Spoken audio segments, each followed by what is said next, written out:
Halo, saya Elvira Kerunisa. Pemindahan Ibu Kota Nusantara di Kalimantan Timur menjadi salah satu proyek paling ambisius dalam sejarah pembangunan Indonesia. IKN diharapkan menjadi pusat pertumbuhan ekonomi baru, menjadi Smart Forest City yang inklusif dan berkelanjutan, dan menjadi simbol kebanggaan bangsa Indonesia.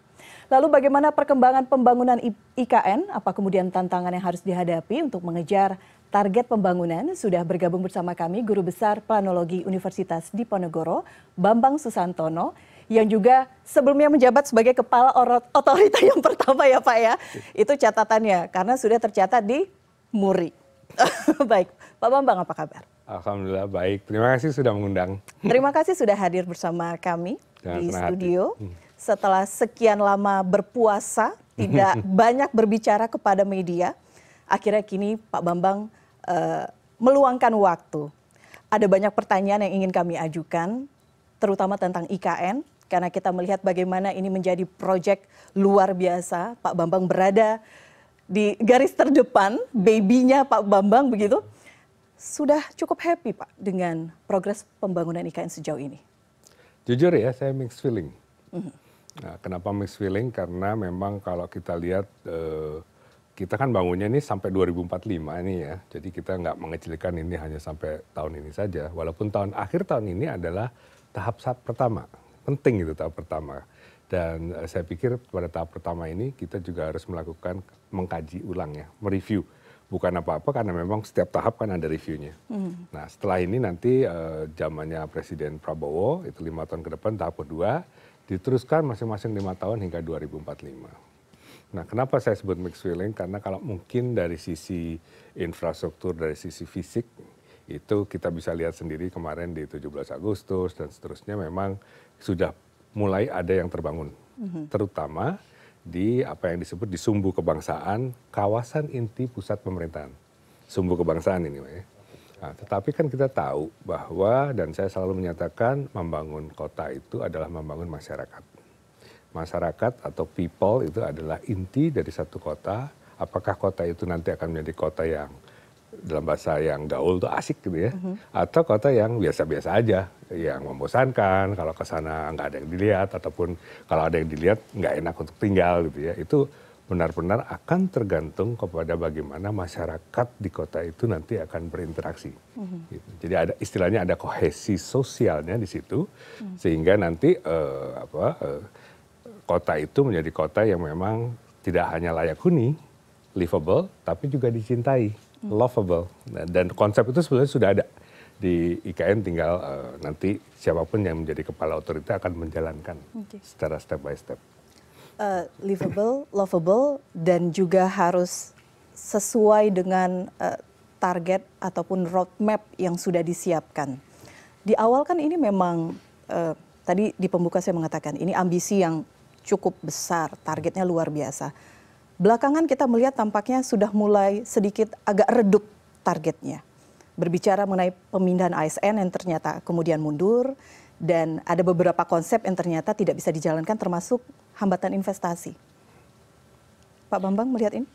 Saya kok nggak terlalu khawatir tentang investasi ya. Kalau kita melihat pengalaman dari negara-negara lain di dalam memindahkan ibu kota, memang pada tahap awal itu biasanya yang akan membangun adalah pemerintah, gitu ya. Karena memang dibutuhkan satu confident dari international investor ataupun domestic investor bahwa memang pemerintah itu awalnya akan memberikan satu dasar atau fondasi untuk kota ini spin off istilahnya ke depan.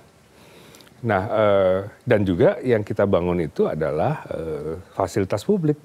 Ya, rekan saya Andrinov yang pernah menjadi Menteri Bappenas dan pada awalnya beliau menggagas selalu menyatakan bahwa ini kota publik gitu ya. Nah, sebetulnya yang kita bangun ini memang masih banyak fasilitas-fasilitas publik yang memang dari sisi commerciality itu memang tidak terlalu komersial. Ya. Sehingga kalau saya lagi melihatnya sudah seharusnya pemerintah itu masuk ke situ dulu. Nah investor ini menarik, kenapa kok domestic investor yang masuk duluan ya, karena kita tahu sekitar 50-an triliun itu memang dari groundbreaking 1 hingga groundbreaking 8 kemarin itu memang sudah dikomitmenkan. Saya bilang komitmen ya, karena beberapa dari mereka memang tidak akan membangun cepat-cepat. Ada yang sudah membangun cepat-cepat, ada yang belum. Yang cepat-cepat apa? Contohnya hotel sudah ada, ya. Hotel Nusantara, Hotel Kubika itu juga yang bintang 3 sudah ada. Kemudian kita tahu juga ada beberapa rumah sakit. Ya. Nah, kembali ke domestic investor, karena mereka memang lebih tahu kondisi di dalam sehingga mengelola risiko itu buat mereka lebih gampang dibanding yang international investor. Nah, kemarin dalam kapasitas kami, saya sebagai utusan khusus yang untuk kerjasama internasional, salah satu tugas saya adalah mendorong bagaimana investor asing ini mau untuk masuk. Nah, saya cerita ini jadi nih, Mbak Fira ya, agak panjang nih. Nah, di dalam waktu itu saya tanya, kenapa kok sekitar 400-an letter of intent atau letter of interest sudah ditaruh di IKN, tapi yang menjadi benar-benar investasi itu hanya 1-2 saja. Ya, misalnya Sembawang Corp sudah masuk untuk membangun listrik ya. Nah, ternyata mereka jawabannya beragam, tetapi kami mengadakan satu jajak pendapat. Dan ini adalah survei kuantitatif. Mungkin yang pertama untuk IKN ya. Kembali sekitar 101 jawaban dari 101 investor. Nah, yang menarik adalah apa hal-hal yang menurut mereka membuat mereka wait and see. Ya, karena mereka hampir semua bilang kami nanti lihat lagi kondisinya. Yang pertama adalah regulation certainty. Ini investor asing ya kita bicara ya. Jadi kepastian regulasi buat mereka ternyata sangat-sangat penting. Bagaimana aturan ada, bagaimana aturan tidak dirubah semena-mena, dan kejelasan, certainty and clarity istilahnya. Kepastian dan kejelasan tentang aturannya, itu nomor 1. Nomor 2 yang menarik juga adalah mereka masih melihat ada pertanyaan tentang market demand. Bagaimana pasar mereka gitu, kalau saya mau buka katakanlah mall besar gitu ya, atau kalau saya mau membuka satu amusement center untuk taman katakanlah Disney Jungle gitu, saya ngarang nih ya. Itu tentu mereka akan tanya, siapa nih mau datang? Ini market demand.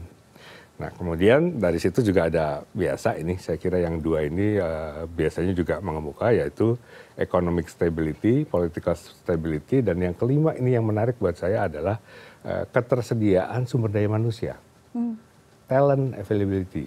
Jadi mereka concern, saya mau nyari orang-orang yang kira-kira sesuai dengan apa yang saya inginkan di perusahaan saya kalau saya buka di situ, dari mana ya gitu. Karena sekarang mereka belum lihat gitu. Saya kejar lagi kan. Maksudnya apa? Ya karena sekarang kan orang-orang yang memang katakanlah di dalam skill yang terakhir itu ada digital nomad ya. Anak-anak muda ini yang sangat melek digital dan punya kreativitas. Itu mereka semuanya di Jawa atau malah di Bali, Pak, atau malah di Batam. Gitu. Jadi gimana supaya mereka itu tertarik untuk kerja di IKN? Ini penting menurut mereka. Itu Mbak, jadi kira-kira begitu investor itu. Jadi apa yang dilakukan saat ini belum cukup membuat mereka tertarik? Dalam bahasa terang ya. Oke, berarti ada yang salah dan harus dilengkapi, disempurnakan sehingga kita bisa menarik investasi yang lebih besar untuk IKN. Saya tidak mengatakan ada yang salah, tetapi memang stage-nya begitu. Nah, stage selanjutnya saya kira harus dilengkapi tadi. Bagaimana pemerintah nanti, Presiden Prabowo menjamin misalnya gitu ya. Oke, ini ke depan ini aturan mainnya gini loh. Gitu ya. Yang kedua adalah tadi, kita akan mulai memindahkan ASN TNI Polri. Gitu. Mulai kapan? Nah, itu nanti akan bisa dihitung dan itu menjadi satu demand. Karena yang pindah itu tidak hanya TNI, ASN, dan Polri, tetapi juga mereka yang swasta kan. Kan rumah sakit ada pegawainya, kan mall ada pegawainya, hotel ada pegawainya. Bagaimana secara totalitas ini dilihat sebagai satu potensi demand oleh para investor itu. Itu PR 2025 saya kira itu. Karena tadi Pak Bambang sudah menyebutkan nanti bagaimana will dari pemerintahan Pak Prabowo, tapi kita juga melihat sejauh ini dari sisi anggaran misalnya. Terlihat cukup berbeda dibandingkan di era kepemimpinannya Pak Jokowi. Dan kemudian banyak analisa mengatakan kemungkinan IKN ini tidak menjadi skala prioritas di pemerintahan Prabowo Gibran. Saya melihat ini menjadi satu kesempatan untuk melakukan konsolidasi. Ya. kita lihat hampir semua pembangunan ibu kota atau pemindahan ibu kota baru, itu selalu ada masa-masa di mana mereka harus konsolidasi sehingga masyarakat itu terbentuk. Jadi kalau kita lihat seperti grafik ya Pak ya, itu bukan grafiknya lurus gitu ya, artinya satu yang eksponensial gitu. Tetapi ada titik-titik tertentu dari pembangunan perkotaan di mana memang orangnya harus masuk dulu. Orangnya ini harus berinteraksi, jangan lupa ini pendatang ya. Pendatang, mereka di antara mereka harus berinteraksi, di antara mereka dengan penduduk lokal, jangan lupa di sana juga sudah ada penduduk lokal yang langsung bersentuhan itu kira-kira 40.000. Terutama di Kecamatan Sepaku ya. Itu kan harus membentuk satu kerekatan sosial. Ya, dan itu perlu waktu. Nah, jadi kalau dalam bahasa saya tidak terlalu mengkhawatirkan adanya satu dalam tanda petik perlambatan, karena mungkin ini dibutuhkan. Jadi kita bangun semuanya fisik segala macam udah jadi ya udah gitu. Kalau engineering kan begitu. Saya juga engineer ya. Jadi begitu dibangun sudah ada schedule-nya jadi gitu. Tapi terus kita lihat kiri-kirian kan ini orangnya mana ya gitu ya. Dan itu terjadi misalnya di Naypyidaw, di ibu kota baru Myanmar. Ya, kota baru itu punya semua fasilitas yang luxury. Dari hotel, kemudian istana, gedung-gedung pemerintah, golf, lapangan golf ada, bahkan di sana ada juga pagoda yang hampir sama dengan pagoda di Yangon ya. Tetapi orangnya nggak ada, gitu ya. Kenapa orangnya nggak ada? Nah itu tadi, karena ekosistemnya tidak terbentuk, masyarakatnya tidak bentuk. Jadi kembali kepada di profesi saya sebagai perencana kota, ada adagium bahwa kota itu yang paling penting 3 hal. Yang pertama people, yang kedua people, yang ketiga people. Jadi bukan hanya sekedar pembangunan fisik saja ya Pak Bambang? Exactly. Itu yang menurut saya yang harus memang nanti agak ditwist, agak penekanannya itu nanti ke depan itu agak digaris bawahi gitu. Sehingga nanti program-program untuk kemasyarakatan itu bagaimana mengisi rohnya. Ini kota kan ini sekarang belum ada rohnya menurut saya. Hanya fisik aja gitu ya. Tapi bagaimana nanti rohnya itu supaya jadi kota yang asik buat semua. Jadi buat teman-teman milenial itu nanti mereka bisa hang out gitu ya. Tapi mereka tetap bisa terhubung dengan London, bisa terhubung dengan New York, bisa terhubung dengan Tokyo misalnya. Itu yang harus diciptakan. Oke. Dan itu harus didukung dengan lingkungan yang memang mendukung agar komunitas orang-orangnya hidup asik. Kalau tadi Pak Bambang mengatakan seperti itu. Ya.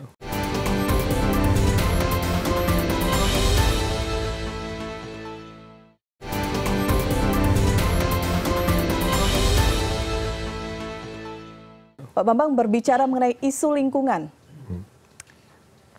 Ketika progres pembangunan IKN sejak awal, ketika Pak Bambang masih aktif begitu sebagai kepala otorita hingga sekarang, isu lingkungan ini menjadi salah satu isu yang diperbincangkan.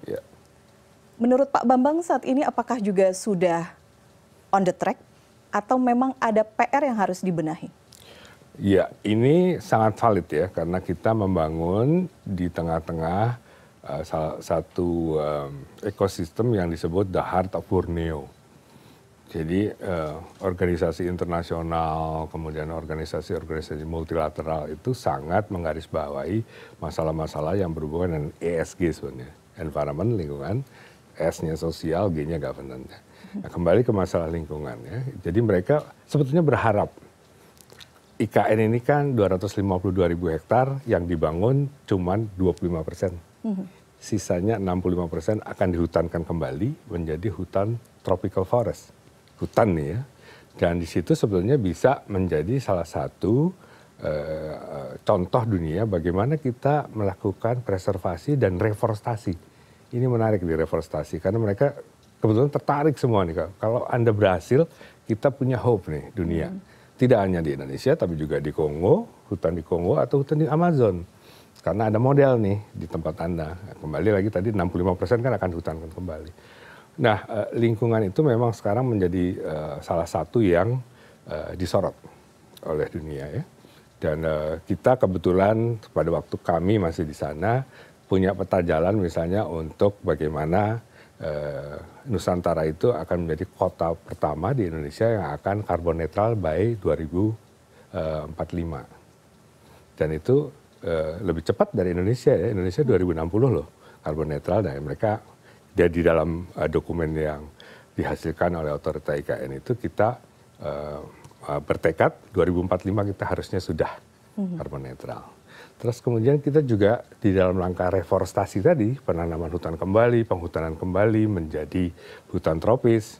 Kan ada beberapa persemaian yang akan dibangun, salah satunya Mentawir misalnya ya. Mentawir itu bisa 15 juta hingga 20 juta pohon lah per tahun ya. Yang penting juga di situ adalah bagaimana kita meningkatkan keanekaragaman hayati. Karena kalau kita bicara tropical forest atau hutan tropis, itu kita harus bicara isinya apa. Dan isinya itu ternyata banyak sekali yang belum tereksplor, yang belum kita ketahui. Ini juga sangat menarik buat semua global audience ya.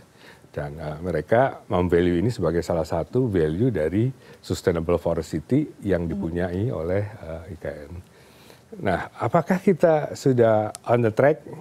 Saya agak diplomatis menjawab bahwa kita perlu banyak ke PR nih di sini. Gitu ya. PR pertama adalah benar-benar membangun di lapangan, kontraktor kita gitu di lapangan, dengan benar-benar sensitif kepada lingkungan. Jadi misalnya yang dibuka 5 kali 5 meter gitu ya sudah itu aja. Jangan kiri kanannya juga dibuka gitu ya. Diterabas semuanya. Diterabas semuanya, apalagi yang diterabas itu misalnya hutan bakau. Hutan bakau yang primer lagi gitu ya. Ini kejadian. Dan pada waktu saya di otorita ini ditegur oleh deputi yang membidangi lingkungan hidup. Ataupun kita juga sensitif terhadap area-area yang dekat sekali dengan area konservasi. Sungai Wain misalnya ya. Ada satu kejadian yang pada waktu itu hampir viral, tetapi kita bisa menerangkan gitu ya. Ada orang utan yang masuk ke proyek jalan tol. Gitu. Ini sempat viral, jadi kelihatan gitu ya.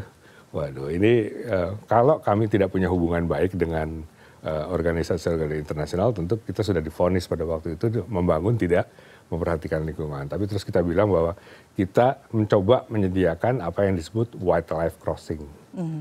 Jadi kalau ada jalan di situ, kemudian mereka keluar masuk ke jalan, sebetulnya yang salah kita atau mereka gitu ya. Karena itu lintasan mereka itu, Mbak. Gitu, lintasan mereka. Karena ada jalan itu terpisah kan, sehingga kita harus membuat satu crossing atau satu koridor di mana mereka bisa berpindah dari satu tempat ke tempat lain. Nah ini contoh-contoh kecil di mana kita memang harus lebih memperhatikan masalah-masalah lingkungan ini sebagai cap buat kita kalau kita memang ingin diakui dunia sebagai Sustainable Forest City ke depannya gitu. Jadi ada value yang dipegang oleh seorang Bambang Susantono termasuk tadi yang sudah dijabarkan. Ini sebenarnya memang harus dipertahankan jika kita ingin mimpi besar mengenai IKN ini tercapai sesuai target. Karena kemudian value ini banyak tantangannya dan mungkin ada pihak-pihak yang tidak sesuai dengan value ini, maka saat itu Pak Bambang menyatakan mundur dari kepala otorita. Salah satu hal yang mungkin saya memvalue itu sebagai juga bagaimana saya juga berhadapan dengan dunia ya. Karena saya kemana-mana saya selalu bilang bahwa inilah satu transformasi dari Indonesia, di mana Indonesia ingin memperlihatkan untuk membangun proyek sekelas ini, kita memegang teguh komitmen kita tentang ESG, ya, Environment Social Governance. Dan kita kota pertama pada waktu itu yang mempunyai komite ESG di tingkat kota. ESG ini kan biasanya komitenya ada di korporasi. Belum ada kota yang punya ESG. Tapi kami mencoba membuat satu komite ESG yang nantinya akan mengawal. Kebetulan ada 9 orang. Saya sebut mereka 9 pendekar gitu ya, ESG. Dan dikepalai oleh sahabat saya, Profesor Renald Kasali. Nah, ini model seperti ini sebetulnya dicari. Karena saya teringat pada waktu pertama-tama kemudian ada diskusi panjang dengan Presiden Jokowi, beliau menyatakan bahwa kita coba Indonesia eksperimen. Kita meloncat ini, transformasi. IKN ini kan kotanya kota smart ya. Nah, digital semuanya, pakai IoT, Internet of Things, AI di mana-mana misalnya gitu ya. Jadi ada satu lompatan di mana kita harus lakukan secara teknologi menjadi smart city, tapi semua hal fundamental tentang ESG tetap harus ada.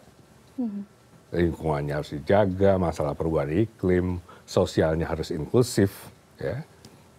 Sehingga kalau saya katakan ke teman-teman otorita itu, Anda kalau membuat sesuatu di dalam koridor di kawasan inti pusat pemerintahan, selalu pikirkan apa yang Anda sudah berikan kepada saudara-saudara kita di Kecamatan Semaku misalnya.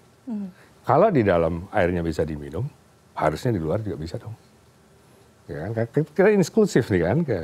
Kalau di dalam ada angkutan umum, katakanlah angkutan umumnya nanti sangat modern.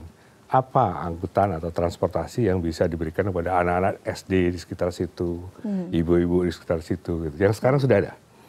Jadi dalam bahasa inklusivitas itu harus benar-benar seimbang. Gitu. Nah value-value itu yang saya pegang teguh.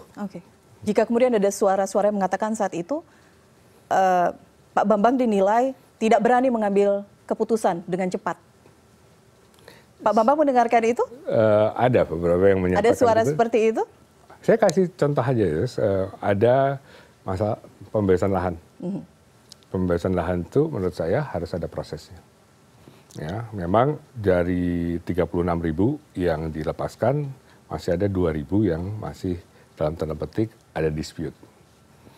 Itu menurut saya harus diselesaikan secara baik ya. Jadi memang harus ada dialog demi dialog demi dialog. Dan masyarakat itu harus benar-benar ditaruh di tempatnya yang sangat mulia gitu ya. Sampai sekarang belum kelar loh. Gitu. Saya dibilang nggak terlalu cepat kan, tapi buktinya sampai sekarang belum kelar. Jadi memang harus ada proses gitu menurut saya, dan proses itu harus inklusif, partisipatori gitu ya. Kita ingin membangun sesuatu yang baru, jangan kita lakukan hal-hal yang sama dengan yang kemarin. Gitu. Misalnya udah kita terabas saja misalnya gitu. No, there is no way kalau saya pribadi ya melihat itu sebagai satu pendekatan. Kita harus melakukan pendekatan baru kalau memang mau transformasi. Kembali kepada inklusivitas di mana masyarakat harus diperankan sebagai inti dari pusat pembangunan. Oke, jadi bukan sesuatu yang harus diburu-buru, tapi ada value juga yang harus dijaga di sana sehingga pembangunannya betul begitu ya, tidak melanggar aturan-aturan, kaidah-kaidah. Kita tidak ingin melakukan sesuatu yang kemudian nantinya disesali ya Pak ya, generasi selanjutnya.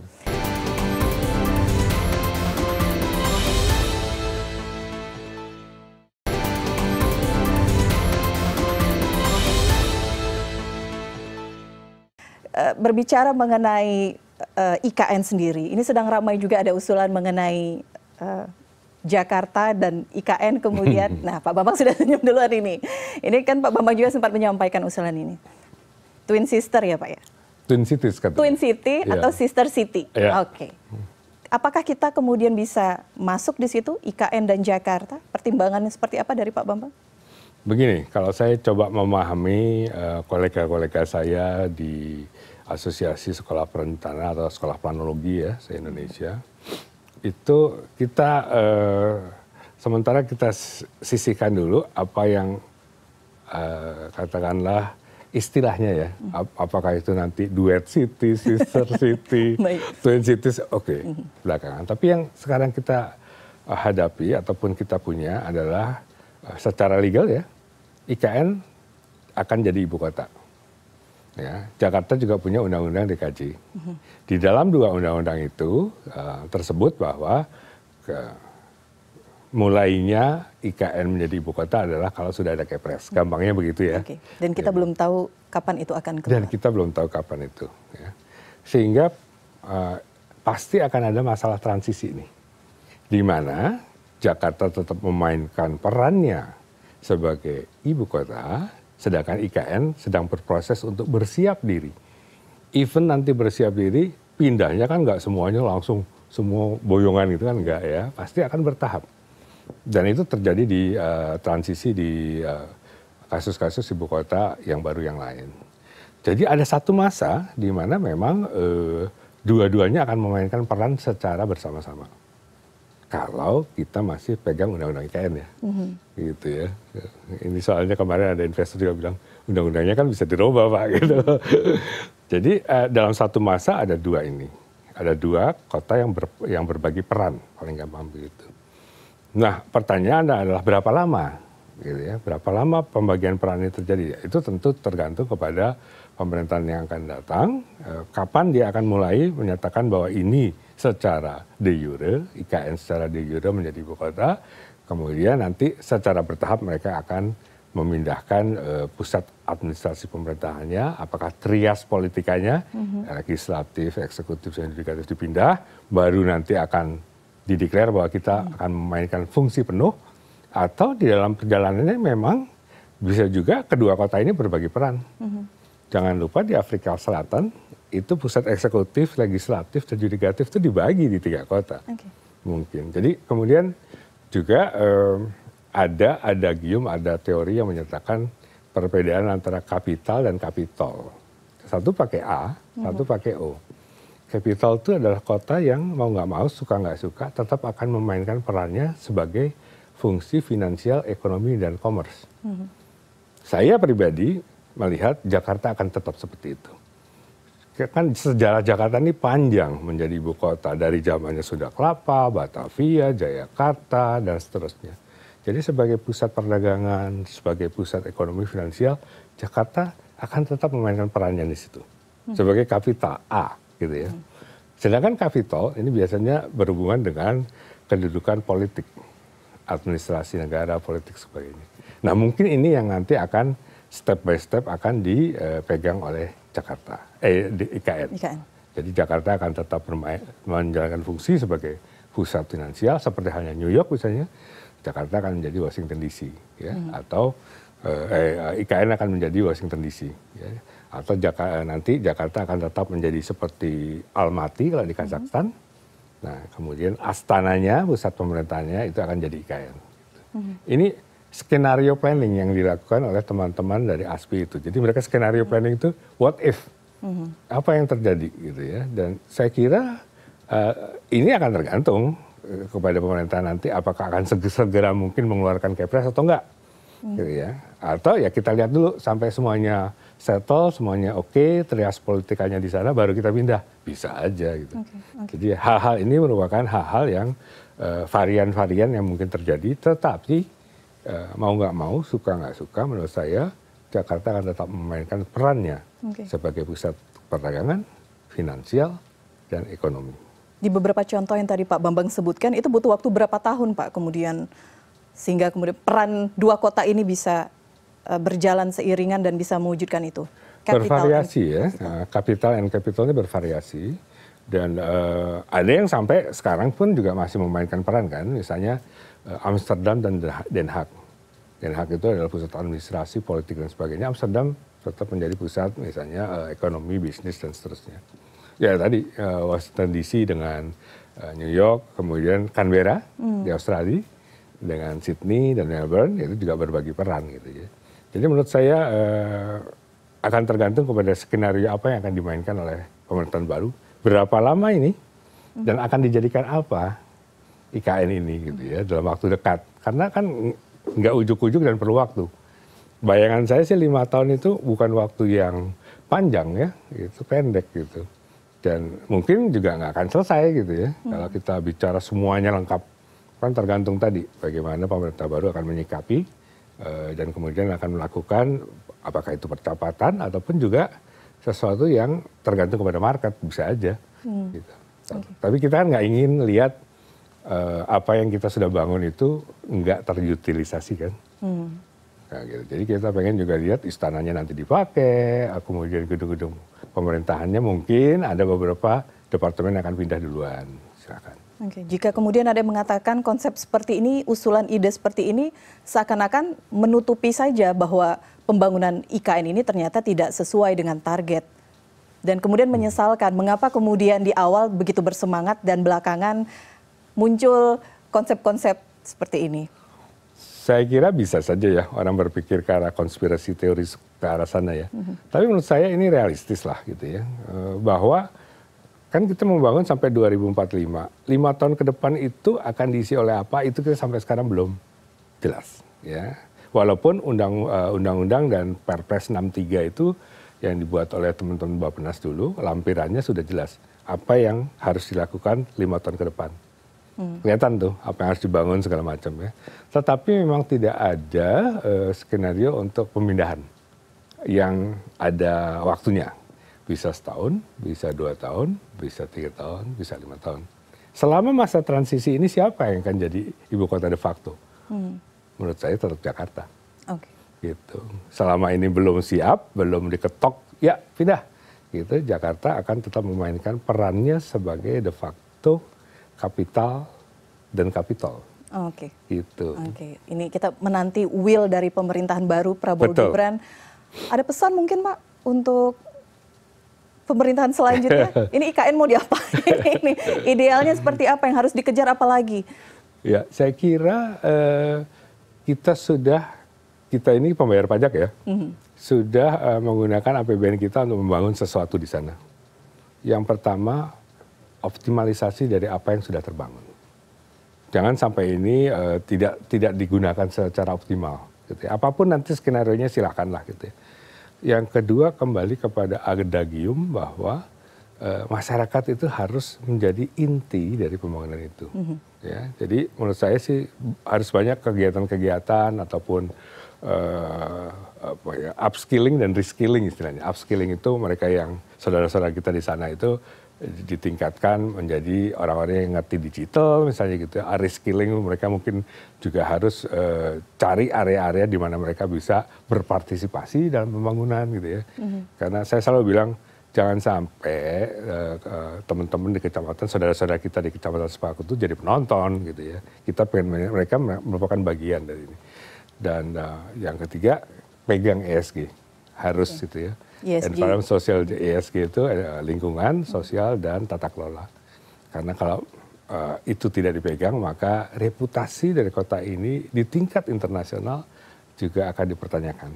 Nah, kita pegang kemarin itu benar-benar ingin agar ESG ini menjadi salah satu roh dari IKN ke depan. Jadi mudah-mudahan dengan itu saya kok tidak khawatir Mbak Fira kalau terjadi pelambatan. Mungkin yang lain khawatir ya, buat saya sih ada waktunya gitu ya. Ada waktunya di mana nanti yang pindah ke situ akan membentuk masyarakat, interaksi dengan mereka yang hidup sekarang di Sepaku dan seterusnya. Dan biarlah ini menjadi roh dari kota itu ke depan. Oke, terakhir Pak Bambang setelah purna tugas sebagai utusan khusus, apakah nanti masih akan terlibat lagi di IKN? Atau untuk sementara di luar dulu?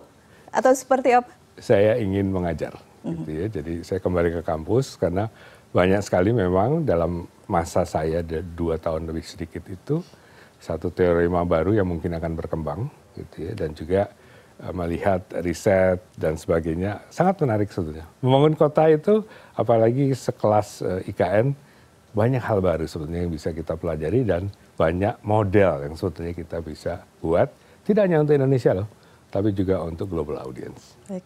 Banyak hal baru dan kita berharap ini memang sesuai mimpi kita bisa menjadi simbol Indonesia, kebanggaan di pentas dunia internasional. Sangat setuju. Baik, Pak Bambang terima kasih sekali lagi sudah berbincang bersama kami di Special Interview with Bambang Susantono, Guru Besar Planologi Universitas Diponegoro. Saya Elvira Karunisa, terima kasih Anda sudah bersama kami. Sampai jumpa.